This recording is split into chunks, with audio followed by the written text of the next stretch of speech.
नमस्कार मित्रों, स्वागत है आप सभी का आपके अपने YouTube channel Dhanraj short hand academy steno classes में। दोस्तों, आज का हमारा डिक्टेशन है जनसत्ता संपादकीय महंगी उड़ान और म्यांमार का संकट, जयपुर, दिनांक 13 फरवरी 2021, गति 90 शब्द प्रति मिनट। तो आइए स्टार्ट करते हैं डिक्टेशन 5 सेकेंड बाद।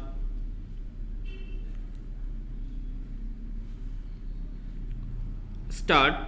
हवाई सेवाओं में निजी कंपनियों को इसलिए प्रवेश दिया गया था कि उससे प्रतिस्पर्धा बढ़ेगी, कीमतें कम होंगी और उसका लाभ उपभोक्ताओं को मिलेगा। विराम। ऐसा हुआ भी। अनेक निजी कंपनियों ने अपनी हवाई सेवाएं शुरू की और प्रतिस्पर्धी दर पर सेवाएं देने की उनमें होड़ लग गई। विराम। छोटे शहरों के लिए भी हवाई उड़ानों की बारंबारता बढ़ गई। कई कंपनियां कम भीड़भाड़ वाले मौसम में पहले टिकट खरीदने पर 100-200 रुपये में भी सफ़र कराने की योजनाएं पेश करती देखी जाने लगी। विराम। इसका असर यह हुआ कि लंबी दूरी का सफ़र करने वाले लोगों ने रेल के बजाय हवाई यात्रा का रुख कर लिया। हवाई जहाज़ों में भी अच्छी खासी भीड़भाड़ दिखाई देने लगी, क्योंकि रेलें एक तो समय अधिक लगाती हैं और उनमें भी अच्छी गाड़ियों के प्रथम श्रेणी का टिकट हवाई जहाज़ों के आसपास ही पहुंच गया है। विराम। हवाई जहाज़ से बेशक कुछ अधिक पैसा लगता है, पर समय काफ़ी बच जाता है, इसलिए लोग हवाई यात्रा को प्राथमिकता देते देखे जाते हैं। विराम। मगर कोरोना की वजह से बंदी होने के कारण हवाई सेवाओं को काफ़ी घाटा उठाना पड़ा। विराम। इसलिए जब बंदी हटी तो राहत देने के मकसद से सरकार ने उन्हें टिकट की दरों में कुछ बढ़ोतरी की इजाज़त दे दी। अब हवाई टिकटों में 10 से 30% की बढ़ोतरी हो गई है। विराम। पैरा। पूर्णबंदी हटने के बाद जब हवाई सेवाएं शुरू हुईं तो विमानन कंपनियों ने पहले खुद टिकट की दरें तय करना शुरू कर दिया था, जिससे मुसाफिरों की जेब पर भारी बोझ पड़ रहा था। उसे लेकर विवाद शुरू हुआ तो उड्डयन मंत्रालय ने उसमें दखल देते हुए कहा कि टिकटों की दरें विमानन कंपनियां खुद नहीं बल्कि सरकार तय करेगी। इस तरह उसमें इस बात का ध्यान रखा गया कि कोरोना संक्रमण के बचाव के मद्देनज़र दूरी और सुरक्षा इंतजामों आदि को देखते हुए दरें इस तरह बढ़ाई जाएं कि मुसाफिरों की जेब पर अधिक बोझ न पड़े और विमानन कंपनियों को भी नुकसान न हो। फिलहाल पहले की तरह पूरी हवाई सेवाएं शुरू नहीं हो पाई हैं, इसलिए विमानन कंपनियों को अपेक्षित लाभ नहीं मिल पाता। ऐसे में टिकट की दरों में बढ़ोतरी स्वाभाविक थी। विराम। अच्छी बात है कि उड्डयन मंत्रालय ने इसमें दखल देते हुए दरों को तार्किक बनाए रखने का प्रयास किया। फिलहाल बढ़ी हुई दरें भी चालू वित्त वर्ष के अंत तक ही लागू रहेंगी। उम्मीद है आगे स्थितियां अनुकूल होने और आवाजाही सुगम होने पर ये दरें घटाई भी जा सकती हैं। पैरा। यह सही है कि सार्वजनिक यातायात, रेल और हवाई सेवाएं महंगी होती हैं तो उसका असर उपभोक्ता वस्तुओं की कीमतों पर भी पड़ता है। यों ईंधन की बड़ी कीमतों के अनुपात में टिकटों की कीमत बढ़ाने की मांग होती रहती है, पर सरकार उसे इसलिए संतुलित रखने का प्रयास करती है कि महंगाई पर काबू पाया जा सके। इस वक्त महंगाई पर काबू पाना कठिन है, फिर भी हवाई सेवाओं के खर्चे को देखते हुए उन पर अपनी दरें नीचे रखने का दबाव नहीं बनाया जा सकता।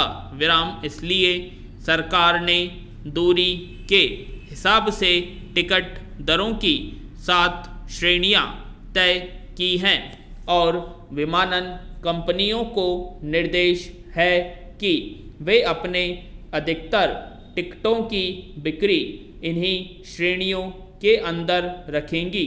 विराम मार्च के बाद अगर कोरोना संक्रमण पर काबू पा लिया जाता है और पहले की तरह हवाई सेवाएं चल सकेंगी तो निस्संदेह इन बढ़ी हुई दरों के भी नीचे आने का रास्ता साफ होगा। पैरा पड़ोसी देश म्यांमार में 1 फरवरी को हुए तख्ता पलट के बाद देश के भीतर जिस बड़े पैमाने पर विरोध प्रदर्शन हो रहे हैं उससे सैन्य सरकार के भी पसीने छूट रहे हैं। राजधानी नेपियता, यांगून और मांडले सहित देश के 30 से ज़्यादा प्रमुख शहरों में जिस तरह लोग सड़कों पर उतारू हुए हैं उससे साफ है कि सैन्य प्रशासन के लिए आने वाले दिन आसान नहीं होंगे। हालांकि विरोध प्रदर्शनों को कुचलने के लिए सेना कोई कसर नहीं छोड़ रही और नागरिकों का दमन जारी है। इसका असर यह हो रहा है कि और ज़्यादा लोग घरों से निकल रहे हैं और सैन्य शासन के खिलाफ प्रदर्शनों में बढ़ चढ़कर शिरकत कर रहे हैं। बढ़ते जन आक्रोश का अंदाज़ा इसी से लगाया जा सकता है कि अब बौद्ध भिक्षु, पुलिस, डॉक्टर और चिकित्साकर्मी भी प्रदर्शनकारियों के साथ आ गए हैं। पिछले 1 दशक में यह पहला मौका है जब म्यांमार में फिर से देशव्यापी विरोध प्रदर्शनों का दौर चल पड़ा है। इसमें कोई संदेह नहीं कि आने वाले दिनों में म्यांमार में यह जन विरोध और जोर पकड़ेगा और सैन्य सरकार को घुटने टेकने के लिए मजबूर होना पड़ सकता है। पूर्णविराम। पैरा म्यांमार की जनता ने दशकों तक सैन्य शासन की पीड़ा झेली है। उसे मालूम है कि सैन्य शासकों के राज्य में किस तरह से नागरिकों का दमन होता है। ऐसे में जनता अब फिर से किसी भी सूरत में सैन्य शासन का समर्थन नहीं करेगी। लोकतंत्र के लिए जनता को लंबा संघर्ष करना पड़ा था। 2 दशक के सैन्य शासन के बाद पहली बार 2011 में आंग सान सू की party national league for democracy NLD चुनाव जीतकर सत्ता में आई थी, लेकिन सैन्य शासन का संविधान सू के रास्ते में बड़ी अड़चन बना रहा। गृह रक्षा, सीमा और वित्त जैसे अहम मंत्रालय सेना के कब्जे में ही रहे।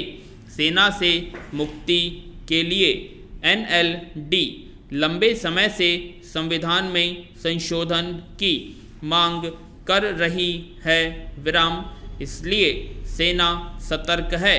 पिछले साल नवंबर में हुए चुनाव में NLD को 440 में से 315 सीटों पर जीत हासिल हुई थी विराम। इससे सेना को बेचैनी और बढ़ गई। तभी से सेना को लग रहा था कि अगर जल्द से जल्द उसने सत्ता नहीं हथियाई तो वह कमज़ोर पड़ सकती है। तख्ता पलट के मूल में बड़ा कारण यह भी है, लेकिन देश में जिस तरह से लोग सेना के खिलाफ हैं उसका निहितार्थ सेना को समझना चाहिए, बजाय लोगों की आवाज़ को कुचलने के। पैरा म्यांमार का यह राजनीतिक घटनाक्रम मामूली नहीं है। अमेरिका सहित दुनिया के कई देशों ने तख्तापलट के विरोध में कड़े कदम उठाने शुरू कर दिए हैं। न्यूजीलैंड ने तो म्यांमार से सारे रिश्ते ही खत्म कर दिए। ब्रिटेन और यूरोपीय संघ ने कड़े प्रतिबंध लगाने का संकेत दिया है। अमेरिका ने म्यांमार के सैन्य शासन पर शिकंजा कसना शुरू कर दिया है और अरबों डॉलर की मदद रोक दी है विराम। अमेरिका इसलिए भी ज़्यादा परेशान है कि म्यांमार के सैन्य शासन को चीन का पूरा समर्थन हासिल है। अमेरिका यह बखूबी समझ रहा है कि अगर चीन और म्यांमार एक हो गए तो उसके लिए चीन को घेरने की रणनीति प्रभावित हो सकती है विराम। इसलिए वह किसी भी सूरत में सू की सत्ता में वापसी के लिए सैन्य शासन पर दबाव बनाए रखेगा। जो हो म्यांमार के घटनाक्रम देश के लिए तो नुकसानदायक ही है, क्षेत्रीय अशांति को भी जन्म देंगे। पूर्ण विराम। आशा करते हैं आप सभी को ये डिक्टेशन पसंद आई होगी, तो प्लीज़ कमेंट बॉक्स में कमेंट करें और अभी तक आपने हमारे चैनल को सब्सक्राइब नहीं किया सब्सक्राइब करें और वीडियो को ज़्यादा से ज़्यादा लाइक शेयर करें। धन्यवाद।